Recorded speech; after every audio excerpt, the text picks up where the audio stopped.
guys, Wahoo here, back with another video. This time around we are helping Reddit again. I'm not doing like all intro thing. You gotta probably watch the first episode I guess the first one to kind of know what we're doing.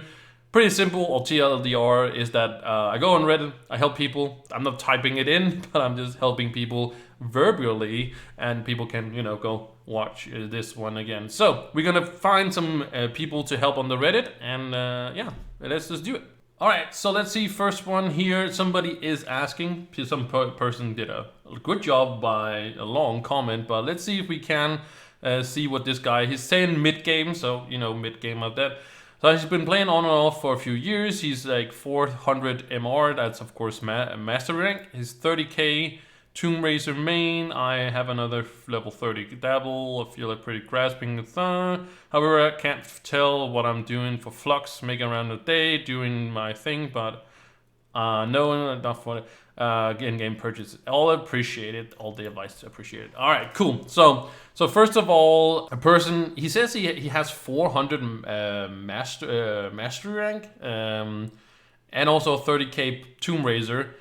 And he says a few other level 30 characters. Okay, I thought he said only another level 30. So I was kind of weirded out that he had 400 and only 2 level 30s. But then I was kind of like, maybe he has like a lot of, what's it called? He has a lot of like almost level 30 classes, right? But yeah, anyways, I think he would have mentioned that, but I don't know. But the first thing you always want to do, especially in the mid game, I guess, is that you want to unlock all your characters. That's why the pack where you get all the classes is pretty awesome, because then you have unlocked them and you can just start grinding levels on them, so you can just get more and more mastery out of that. It's pretty much free mastery per se.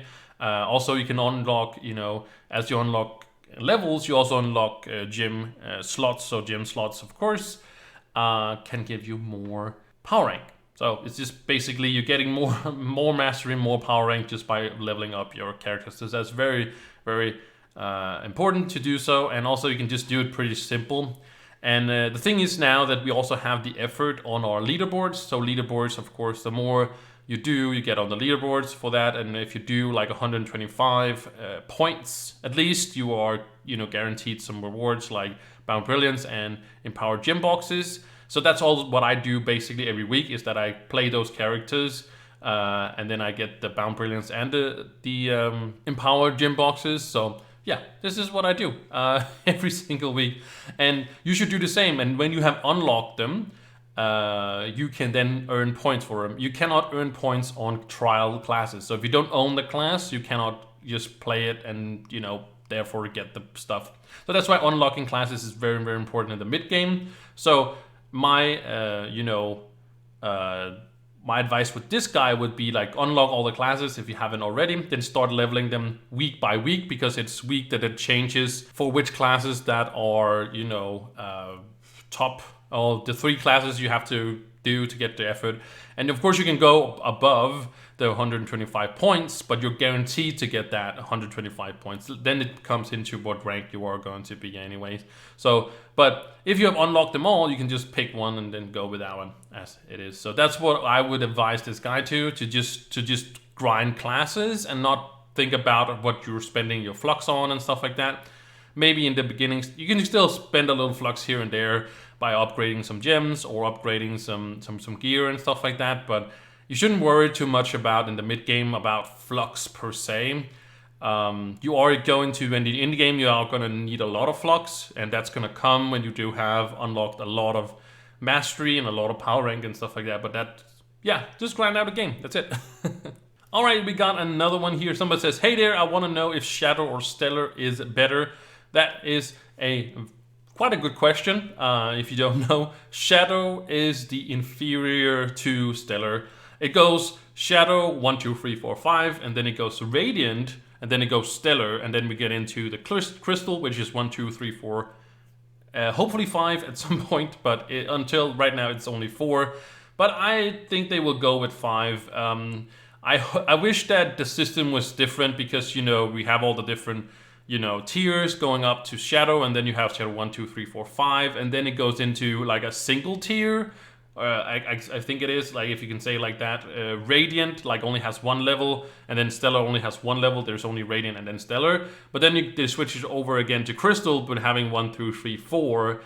If you don't get 5 that, it's just, oh my god, my system are going to go completely crazy. My OCD is just gonna be crazy. But yeah, Stellar is better also for gems and so on and so on. But Shadow gems are pretty good actually, at a low tier and stuff like that. But yeah, so yeah, Shadow is inferior to Stellar. Stellar is the best when it comes to gems and when it comes to rings, actually rings as well, and also banners and stuff. And but for gear, it's Crystal, and of course there's also Cosmic gems, but they're also only up to Stellar tier. So yeah, there is your answer, buddy.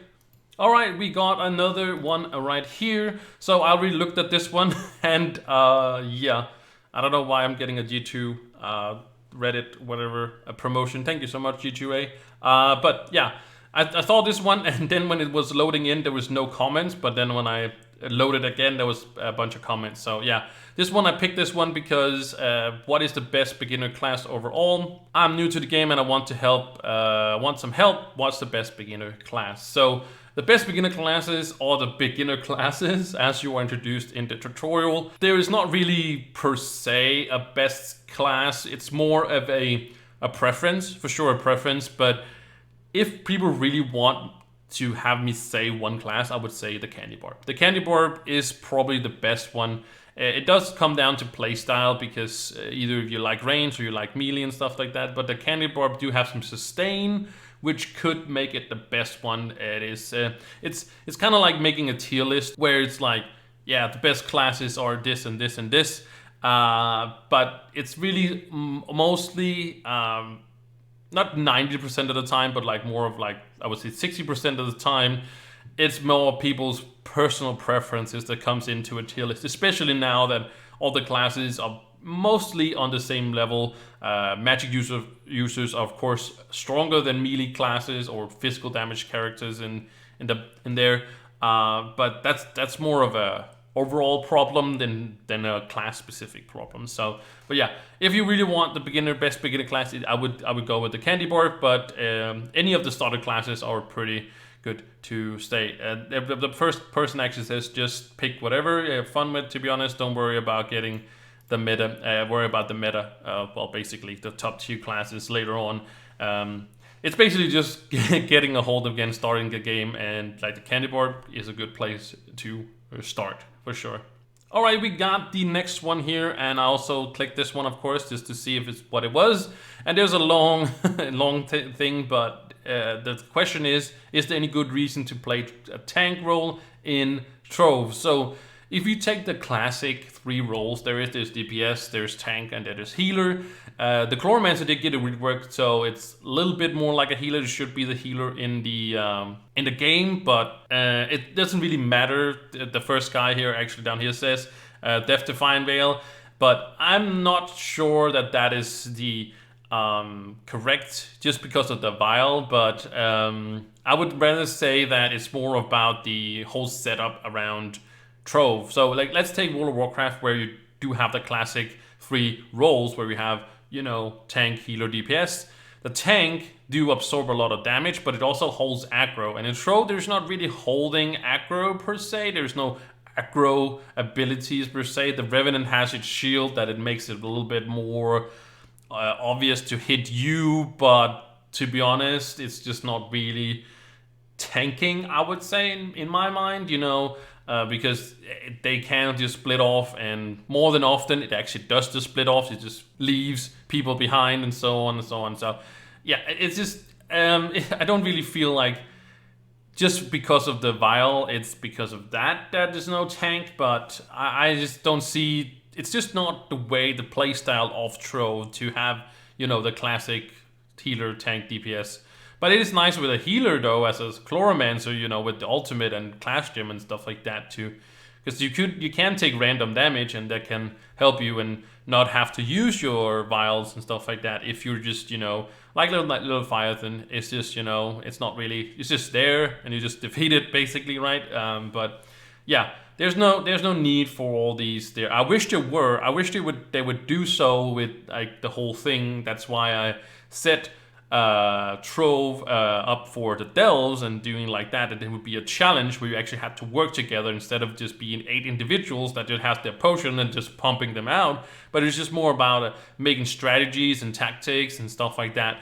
I just wish it was more like that for, you know, the delves and stuff like that, you know, the compositions, and so I had to think about that instead of just bringing 8 you know, gunslingers or 8 ice sages or chloromancers, whatever you want to, right? But some kind of, actually, what would you call it? You would call it like a composition. You want a kind of a strategy, you know, all that and stuff like that. So yeah, that's all I wish that would be with Delve. When I talked about it and introduced the idea to Trove, that I was kind of like, this is kind of what I wanted to have, but it, you know, it's also changing a lot of fundamentals for the game. And yeah, the Revenant was kind of a tank before they reworked it a little bit and make it like a glass cannon like all the other classes are, which is actually pretty okay in a way, because then it's a lot easier to tell people just to go DPS instead of going tank. But yeah, I would just like to see some role diversity, and just because of the sheer challenges there would be, and just more tactics and more